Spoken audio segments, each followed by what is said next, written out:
baru sampai pada Islam. Kapan dari Islam sudah bisa diaku sebagai beriman itu? Walamma yadkhulul iman fi qulubikum. Ketika iman itu sudah masuk ke hati. Karena kalau iman dengan lisan, burung beo pun bisa mengucapkan salah. Kalau iman dalam bentuk perbuatan, kera pun bisa memperagakan gerakan-gerakan sholat.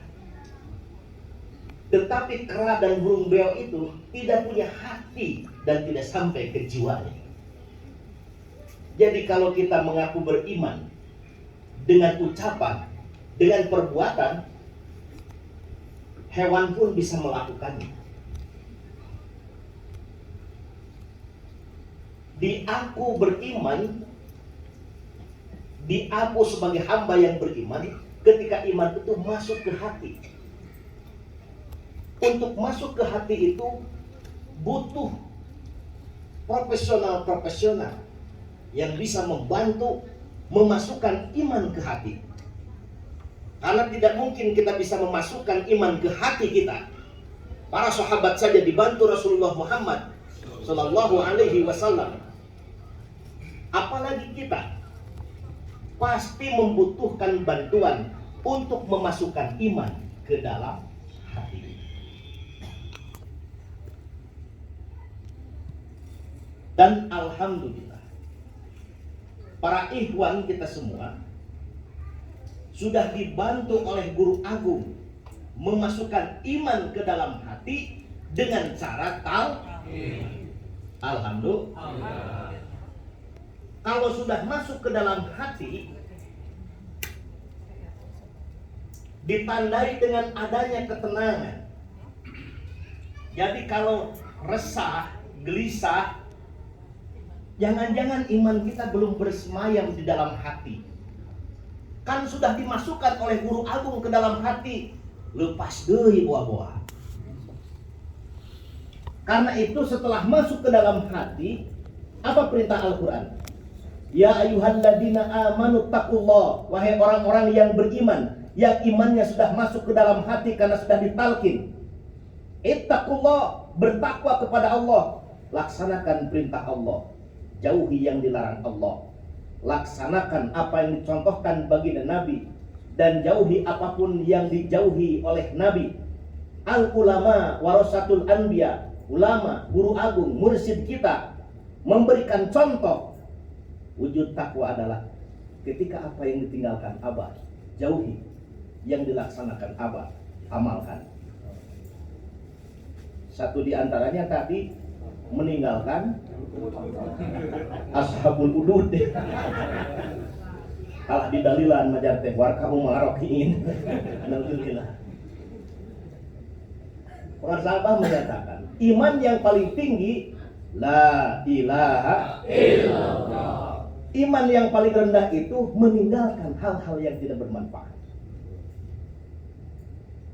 Yang paling tingginya sudah, dan kita mampu atas bimbingan pengarsa abah memasukkan iman ke dalam hati. Ini yang paling tinggi, level advance. Masa hal-hal yang rendahannya tidak bisa kita tinggalkan. Amin ya Rabbal. Tidak cukup ternyata himbauan Allah kepada kita semua, ya ayyuhalladzina amanu taqullah wa kunu ma'as-shadiqin. Setelah perintah beriman, bertakwa, wa kunu ma'as-shadiqin, bergaul dengan orang-orang benar. Di mana kita bertemu dengan dan bisa bergaul dengan orang-orang benar, bertemu dan bergaul dengan orang-orang benar itu adalah di raudhah, di madrasah dalam bentuk api. Karena pergaulan menentukan. Kalau kita bergaul dengan tukang api, meskipun tidak memegang api, angetnya kebagian. Bergaul dengan tukang parfum, meskipun kita tidak pegang itu parfum, tapi harumnya kebagian. Nu cilaka gaul jeung tukang hitut, wah. Ke rumah sahitut bau nama kebagian. Kadang-kadang ketuding. Makanya di pesantren itu ada cerita, ada yang disebut dengan wali al-qasom. martabat kemanusiaannya naik menjadi wali gara-gara al-asom. Al-asom itu artinya tuli, ya. Torek. Kebetulan dia pedagang. Datang pembeli bertanya. Ternyata sebelum bertanya kentut duluan. Nah ini pedagang yang jadi wali ini begitu ditanya, Pak barang ini berapa harganya? Pelongo nggak jawab. Pak ini berapa? Pelongo nggak dijawab. Akhirnya kata si pembeli ini, alhamdulillah dengan dengan lain gitu tadi. Nah itu satrul uyub, menutupi aurat orang lain sampai bisa menjadi wali. Dan kalau bercerita tentang wali di dunia tasawuf, kenapa di Raudhah ini bahkan pengersa Abah mengajarkan tadi serupa Abah Lukman itu ngaji dan ngejo. Saya ingin mengembangkannya bahkan bukan hanya ngaji dan ngejo, tapi melakukan 5 olah. Olah rasa, olah rasio, olahraga, olah usaha, dan ibu-ibu olah kecantikan. Ini manfaatnya banyak. Olah rasa iman melekat, olah rasio ilmu meningkat, olahraga badan sehat, olah usaha ekonomi kuat, ibu-ibu olah kecantikan wajah semakin cantik mengkilat, membuat suami setia dunia dan akhirat, tidak terpikir punya istri sampai lebih 4. 3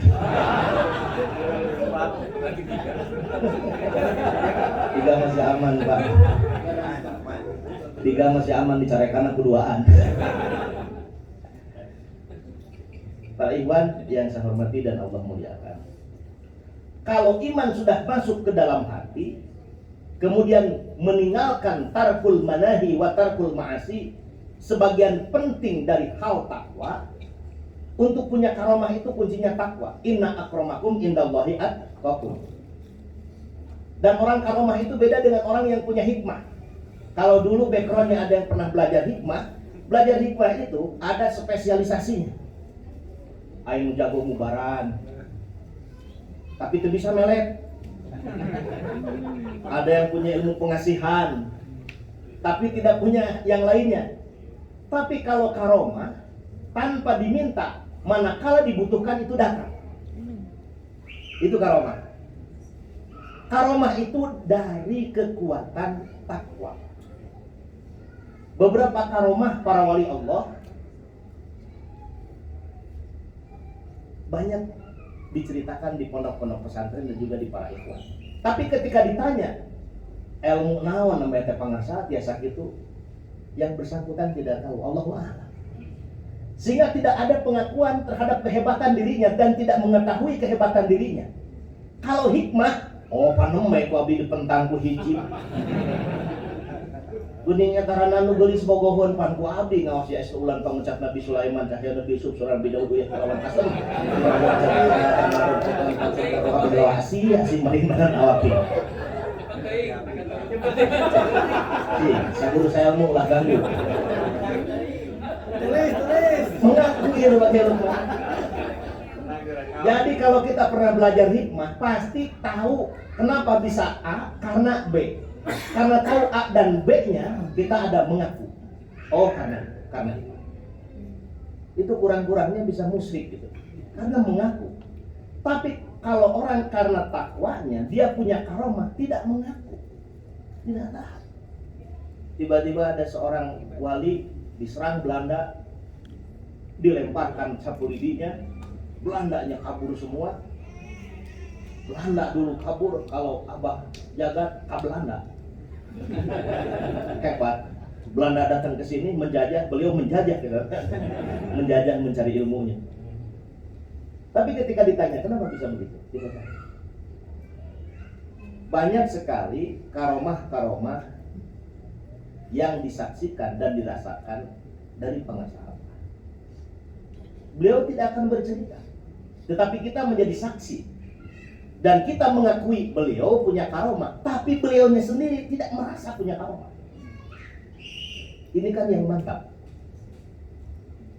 Bagaimana seorang yang bandel tidak tunduk dan takluk kepada pengasah Abah. Bu, kalau Pak Prof Samuh itu menyebut jadi wakil talqin honoris causa. Nah, kurang lebih begitu. Saya ini Abah Jagat jadi wakil talqin honoris causa saya. Seperti Prof. Samuel. Bandel. Beliau memberi amanah untuk tausiah 10 tahun yang lalu. Tausiahnya ba'da Isya, maghrib saya sudah di beliau. Maghrib ikut sholat, kemudian zikir, Isya juga ikut sholat dan zikir. Tetapi saya karena disediakan kamar, istirahat di kamar. Selesai amaliyah, beliau bertanya, ajengan manggilnya begitu. Ajengan, raos kalau sontek atau istirahat itu enak? Saya jawab, enak. Masa apa? Ini juga contoh dari pengersa Abah bagaimana memuliakan tamu. Tamu yang serendah seperti saya ini, begitu beliau muliakan. Dan kita kalau menyaksikan beliau bertemu dengan siapapun, itu belum pernah kelihatan wajahnya kusut. Selalu ramah, selalu senyum, memuliakan tamu. Balabah somaya hadekase, mangkana yu'minu billahi wal yaumil akhir fal yukrim dhaifahu. Siapa yang beriman kepada Allah, beriman kepada hari akhir, muliakan tamu. Minimal dengan ekspresi yang nampak ini, Pak. Dan itu menggambarkan apa? Menggambarkan hamba yang beriman kepada Allah, beriman kepada hari akhir. Kalau acting, Pak, sekali-kali akan ketahuan kalau acting. Atau akan memilah. Tamu nu ieu lebar senyum teh, tamu ieu diantepkeun, tamu ieu mah dibaeudan. Dan kita tidak menyaksikan itu. Ini secara alamiah ekspresi dari keberimanan kepada Allah Subhanahu wa taala, bukan acting. Ada acting mah kitu teh teu aya kebutuh meuni ramah, meuni marahmai. Mereka butuh di gerbang eta pantau digembok. Aya tulisan awas anjing galak. Gerbangna kabuka dina pantona aya tulisan yang punya anjing lebih galak. Bagaimana kita tidak mengakui kemursidan beliau? Bagaimana kita tidak ikut pada ajaran beliau? Hal-hal sepele saja susah kita ikut. Ngantunkeun rokok oke he.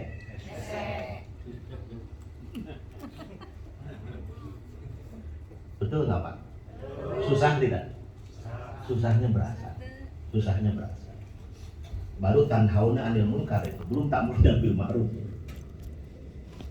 Saya jawab istirahatnya enak sekali pengasah Abah, raos pisan, anu teu raos mah zikir. Waktu itu saya masih S2 dan senang filsafat. Pengasah Abah apa jawabannya? Secara diplomatis beliau menjawab, dikir di paling mana ya dikir? Panem be amaliyah tos maghrib dikir, tos isya dikir. Ah sanes. Sanes dikir, tujuh latihan dikir. Urang dia menyebatna riyadhah katanya begitu. Kusim kuring ditaros deui upami nembe sanes dikir dan latihan dikir, ai dikir anu sanyana sapertos kumaha pangarsa? Nalika dikir teu emot dikir. Jadi ketika dikir ingat dikir, belum dikir baru latihan dikir. Karena dikir yang sesungguhnya dan sesungguhnya dikir ketika dikir ingat Allah. Ulang sih mungkin. Lu biasa pas aja yang profesor mun kuliah. Tidak bisa membalikan lagi kata-kata itu. Dan kata Abah Lukman itu namanya ilmu yang bukan dari guru, bukan keluar dari buku, tapi dari kedalaman kolbu. Kenapa kedalaman kolbunya begitu bening, begitu suci? Ini diungkapkan oleh Al-Imam Al-Ghazali. Al-ilmu, ilmu itu nur bagaikan cahaya. Maka beliau memperkenalkan sebuah teori yang disebut dengan the mirror theory atau teori al-mir'ah. Ketika cermin bersih berhadapan dengan sumber cahaya, dia akan tembus dengan cahaya. Tapi ketika cermin itu kotor, meskipun berhadapan dengan sumber cahaya, cahaya itu tidak akan tembus dengan maksimal. Apalagi kalau cermin itu sudah kotor, membelakangi cahaya. Maka ilmu itu bagaikan cahaya. Cahaya itu hanya akan tembus kepada cermin bersih dan berhadapan dengan sumber cahaya. Semakin bersih cerminnya, semakin dekat dengan sumber cahaya, semakin tembus oleh cahaya.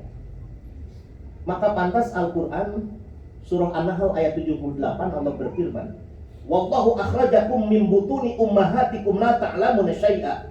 Setiap kita lahir dari rahim ibu kita masing-masing tidak tahu apa-apa. dari tidak tahu apa-apa menjadi tahu apa-apa, Allah memberikan modal media untuk mencari tahu itu 3. Wa ja'ala lakum sam'a, pendengaran. Maka ketika bayi lahir diadani telinga sebelah kanan, telinga sebelah kirinya. Telinga sudah bisa merekam apa yang dibisikkan oleh orang tua ketika adzan dulu. Maka anak-anak dulu karena diadani, begitu remaja dengar adzan di masjid tidak usah diperintah, datang ke masjid. Nah, mungkin di antara ibu-ibu berpikir, wah ini nyanyi ya. Budak tegas komat ke masjid-masjid. Oh, bahulah teu diadanan.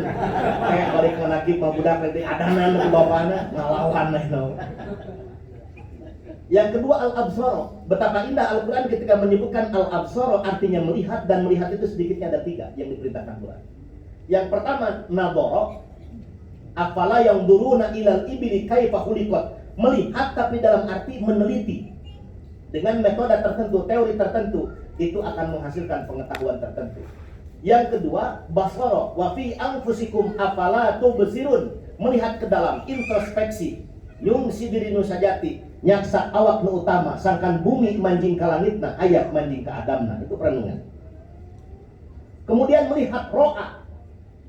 Alam taro kaifa fa'ala rabbuka bi ashabil fil, diperintahkan melihat, tapi yang dilihat adalah masa lalu, yang disebut dengan sejarah, peristiwa yang dialami oleh umat manusia dan sudah masa yang lewat.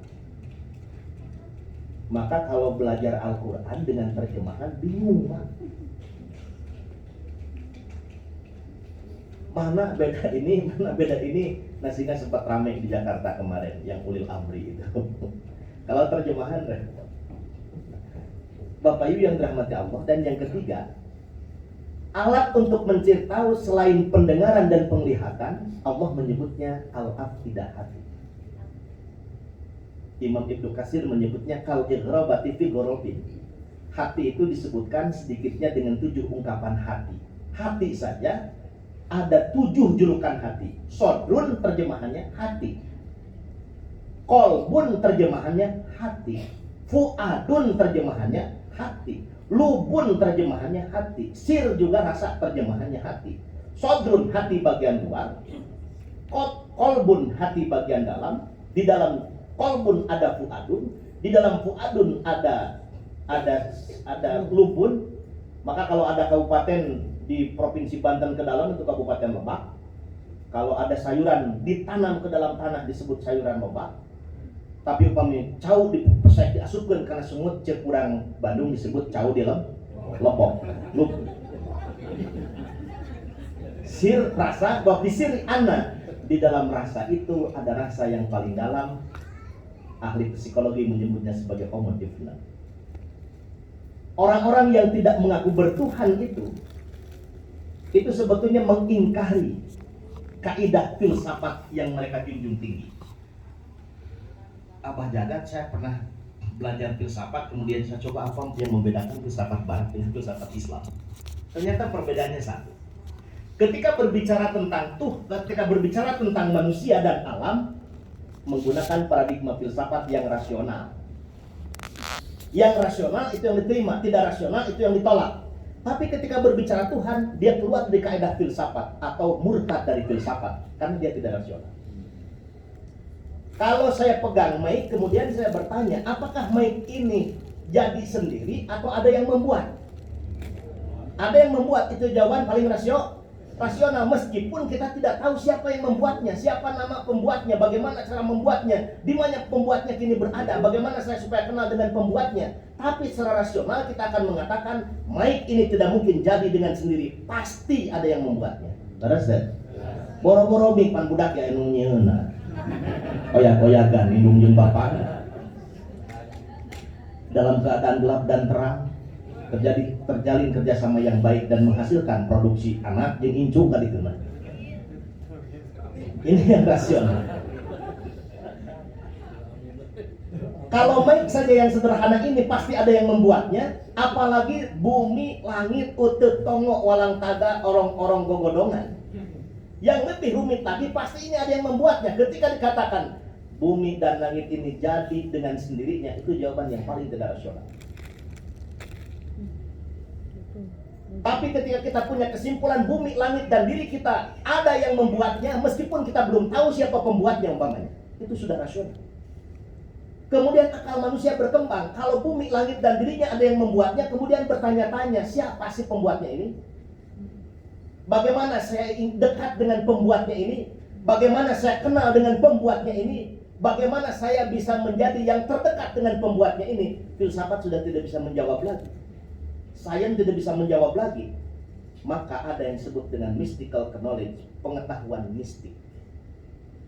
Agama adalah pengetahuan mistik, termasuk thariqah adalah bagian dari mystical knowledge. Tidak bisa diindra tapi dirasa. Kalau dulu kita hanya nadom, wujud kidamba komu kholafatulil hawadisi qiyamuhu binafsihi wahdaniyah kudrat iradah ilmu muridan aliman hayat. Karena ada ciptaannya, kemudian kita meyakini wujud, ada yang menciptakannya. Siapa yang menciptakannya ini? Orang lain menyebutnya God, ada yang menyebutnya Yahweh, ada yang menyebutnya Jehovah, dan Islam menyebutnya Allah. Allah ini bukan sesuatu yang baru, tapi sesuatu yang terdahulu, karena tidak mungkin mic ini ada, baru pembuatnya ada. Pantai asup akal. Mik aya, anu nyeuna pasti aya, iraha ayana, saenggeus mik na dijieun, karek nu nyeuna aya, tidak mungkin. Maka kita ingin menolak orang yang punya kesimpulan Tuhan itu diciptakan oleh makhluknya. Naudzubillah min. Pembuat mik ini pasti lebih dulu, memeh mik aya, nu nyeuna geus aya. Betul tidak? Karena itu kita punya keyakinan yang tersimpan di dalam hati dan di pikiran kita, Allah itu terdahulu, tidak mungkin baharu. Sehingga Syekh Nawawi Al-Bantani menyebutnya Allah itu sebagai ismun lidzatil wajibil wujud, satu nama dat yang wajib adanya, dat yang maha ada sebelum yang ada ini ada setelah yang ada ini ada, dan ada setelah yang ada tiada. Wal awal wal akhir, awal tanpa mulai, akhir tanpa menutup. Sesuatu yang berawal pasti berakhir, sesuatu yang berakhir pasti berawal. Ibu-ibu dulu pernah jadi balita, jadi anak begitu lucu, 17 tahun jadi gadis dan ayu, laksana kembang penuh madu, semua kumbang datang merayu, semua orang menyatakan I love you. Tapi berakhir manakala sudah 71 tahun, gigi tinggal satu, pandangan sudah sayu, lisan sudah keluh, hidung sering penyakit flu, duda aki-aki rek dikawinkeun ngajawab entar dulu.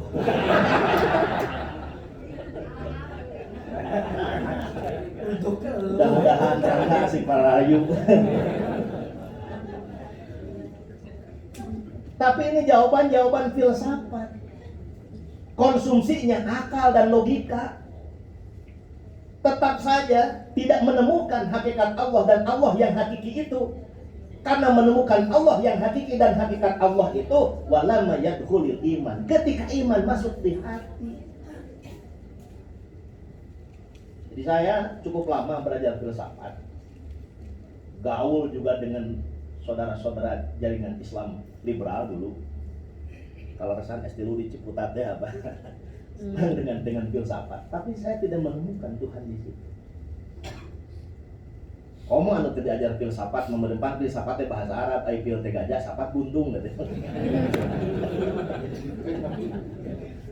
Sekarang tantangannya, kalau ibu bapak imannya sudah masuk ke hati, apa yang harus kita hati-hati?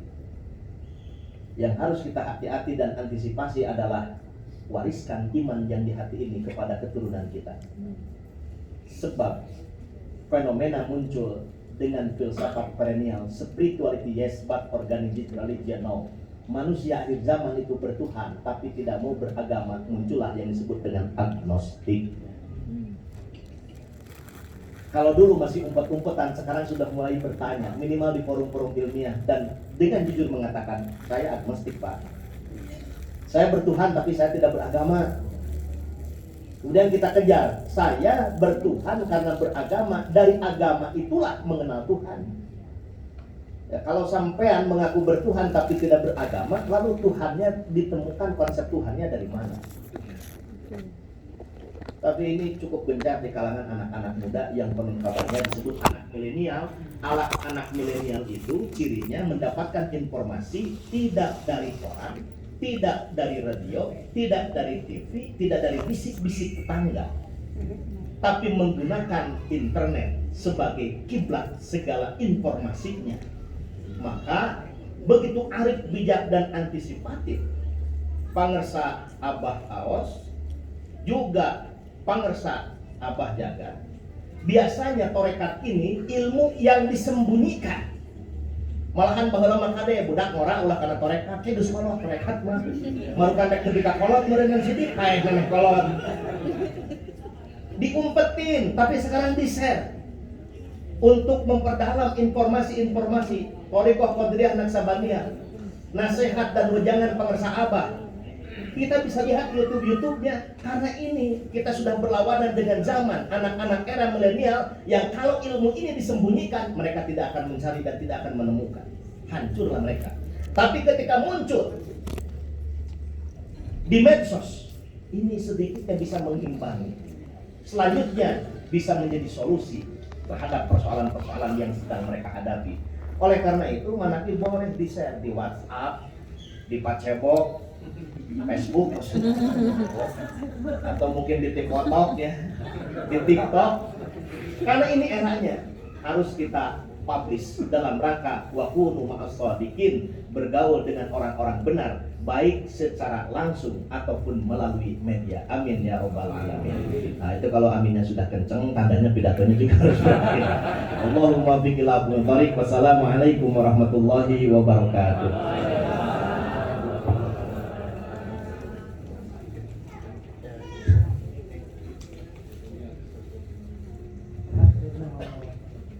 Dari TPI mang yang ternyata ngejelasin filsafat. Ternyata padahal filsafat itu topik jelimet loh. Memang mahal mengganggu. Assalamualaikum warahmatullahi wabarakatuh. Sahabat fadilah jami'an silsilah bulus terus sahabat al-Fatihah.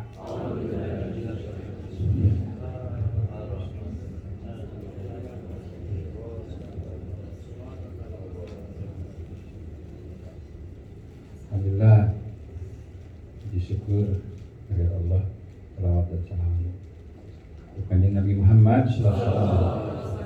Telah kita simak bersama ilmu Allah yang telah disampaikan dua waktu talqin bahasa Guru Abdi Masalah. Itu bekal untuk kita semua para pecinta kesunyian. Ilmu amal, ilmu amaliyah. Semoga kita semua pulang dari majlis mulia ini membawa kemuliaan, diberkahi usianya, diberkahi kesehatannya, diberkahi rezekinya yang halal, yang melimpah ruah, diberkahi ibadahnya, berkah dalam Al-Fatihah.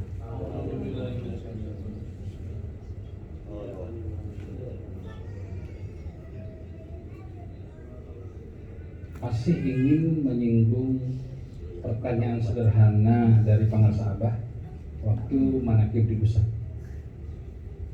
Pangersa menyampaikan kepada kita semua pertanyaan sederhana, tapi itu adalah inti puncak perjalanan kita.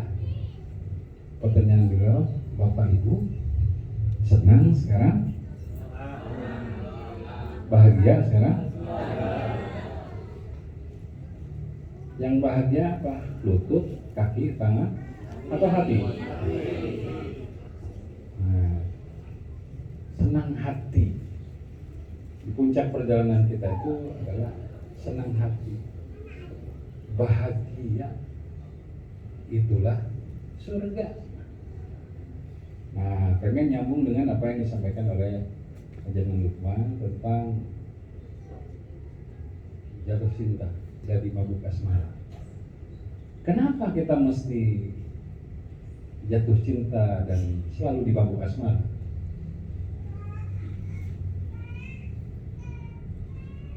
Atau Apa perasaan yang selalu dominan bagi seorang yang sedang jatuh cinta dari mabuk asmara? Bahagia, hati bahagia dan berbunga-bunga, betul tidak? Jadi yang membuat kita hidup bahagia itu adalah cinta. Yang membuat kita senang hati itu adalah cinta. Cuman masalahnya banyak juga yang jatuh cinta di asmara yang akhirnya terluka dan merana. Betul tidak? Bahkan mengakhiri hidupnya dengan cara tidak diduga-duga. Nah, tentu saja bukan tidak boleh jatuh cinta kepada makhluk. Dan kita sering terima arahan taujihat dari Guru Agung, jatuh cintalah kepada pencipta maka akan tembus jatuh cinta kepada makhluk-makhluknya. Tapi kalau kita jatuh cinta kepada makhluknya, belum tentu tembus kepada yang. Pertanyaannya, dari mana datangnya cinta kepada makhluk itu? Kalau anak muda kan dari mata turun ke hati. Itu mah bagi manusia kepada sesama makhluknya. Dan bagi yang punya, bagaimana orang yang buta? Bagaimana orang yang tunanetra jatuh cinta? Kamu berlaku dari mata turun ke hati, dari rabaan turun ke hati.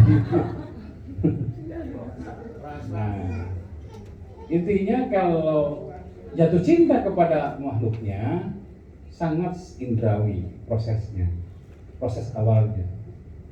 Tapi kalau jatuh cinta kepada Allah dan guru-guru kekasih Allah itu harus diusahakan. Bahkan konsepnya itu dalam bahasa Jerman itu Witing Tresno, jalanan suku Kulino. Apa itu artinya? Artinya apa sih? Ada orang Jawa di sini? Orang Jawa di sini? Rasa cinta hadir karena sering ketemu. Nah, jadi ada proses panjang. Rasa cinta hadir karena proses. Banyak loh yang kayak gitu, biasanya perempuan ya.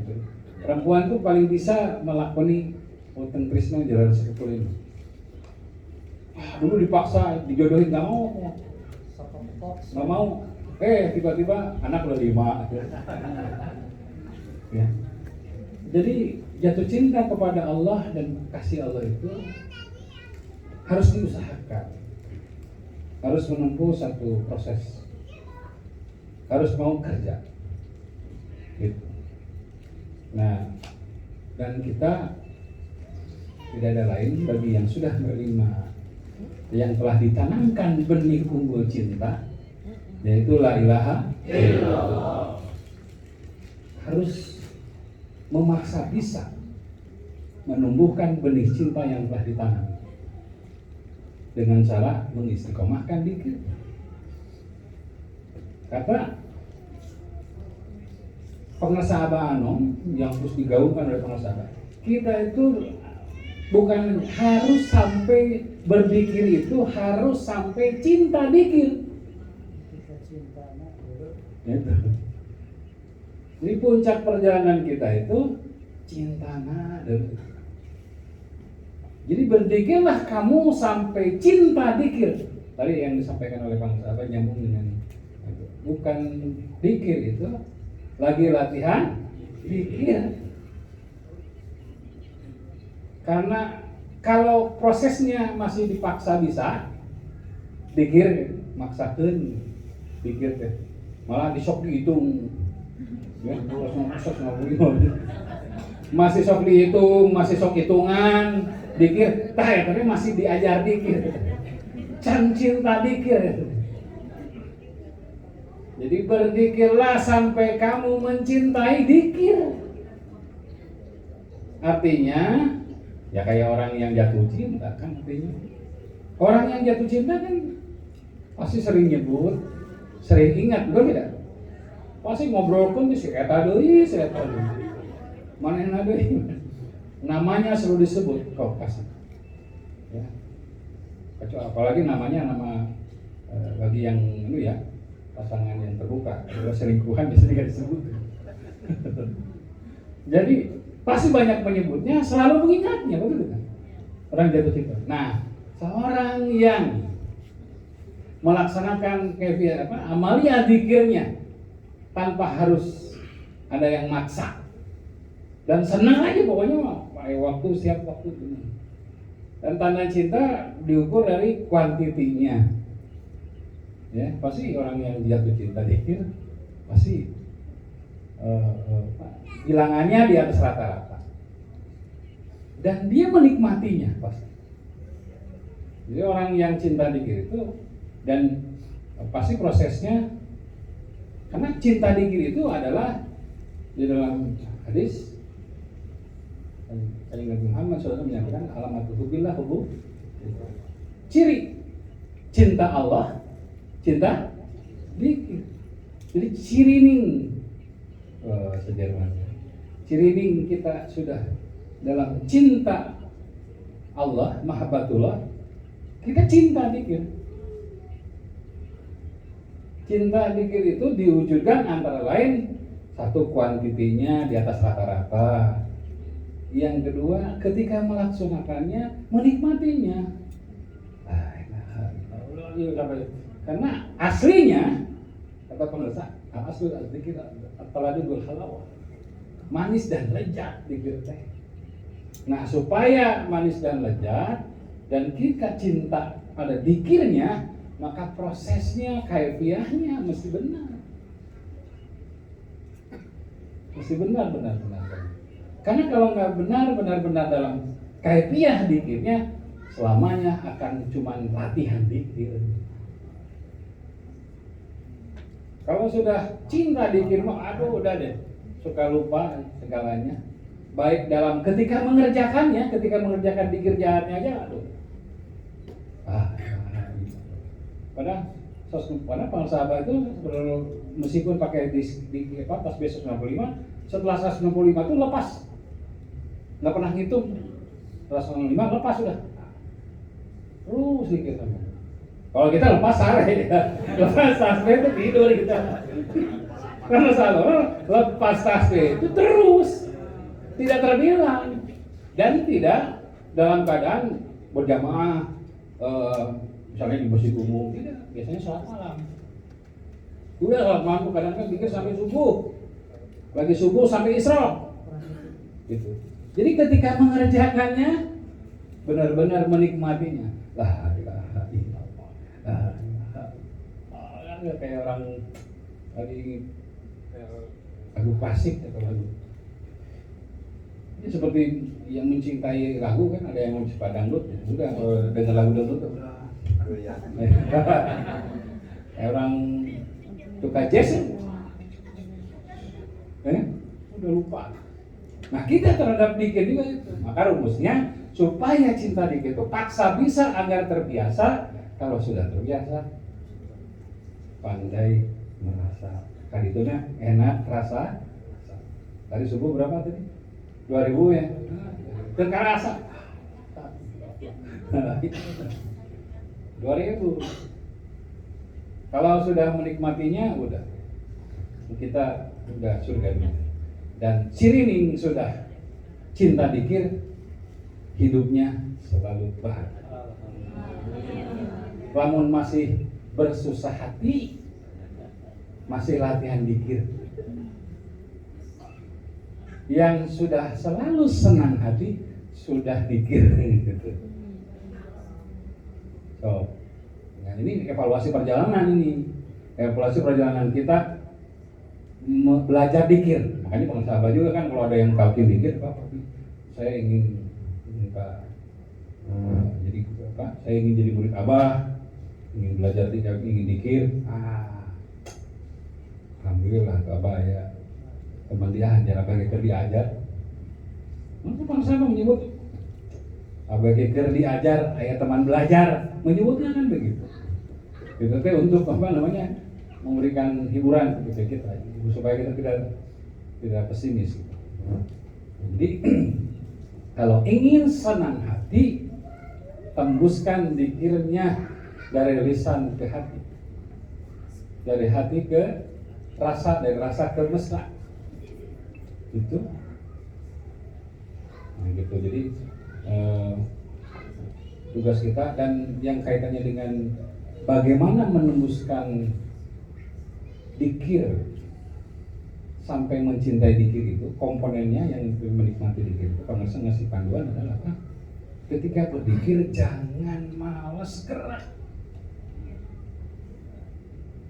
Jadi kuncinya itu ada di gerakan zikirnya. Ibu-ibu jangan kamu belajar tadi itu nanti masih ngomel suami, masih sering bersusah hati. Jadi indikator dari kita sudah mencintai zikir, kita senantiasa bersenang hati di mana saja, kapan saja. Itulah ahlul jannah. Ahlul jannah, ahlul nar dari sekarang sudah bisa terdeteksi. Ini semua. Saya ini ahlul jannah apa ahlul nar, ahli neraka apa ahli surga. Bisa ketahuan dari sekarang. Banyak senang hatinya apa banyak susah hatinya. Gak iya kene kan keluar dari raga teh iya kene urang. Norek keluar dari raga. Gitu. Yang akan meninggalkan dunia, yang akan meninggalkan raga teh iya kene. Namun dari sekarang kita masih terus saja bersusah hati. Ketika keluar dari raga ini susah hati terus. Hati. Jadi ruh yang susah itu. Penting meraih senang hati dari sekarang. Senantiasa senang hati, dominan senang hatinya. Kalau di persentase kita tuh 80% bahagia, senang hati. Nah, ciri ahlul jannah, ahlul jannah. Bahkan kalau saya oleh orang kudu ngumpul orang senang, tapi bisa menyenangkan orang lain. Bukan ngumpul orang hidup tenang, tapi menenangkan orang lain. Orang lain jadi surga ke diri orang, tapi orang juga jadi surga bagi orang-orang sekitarnya. Jadi ketemu dengan ibu itu paling resep favorit, seneng di si buat memang sok menghibur, memberikan ketenangan, kenyamanan, kesejukan. Pas gitu kira-kira kan lingkungan sekitar suami atau situ ibu.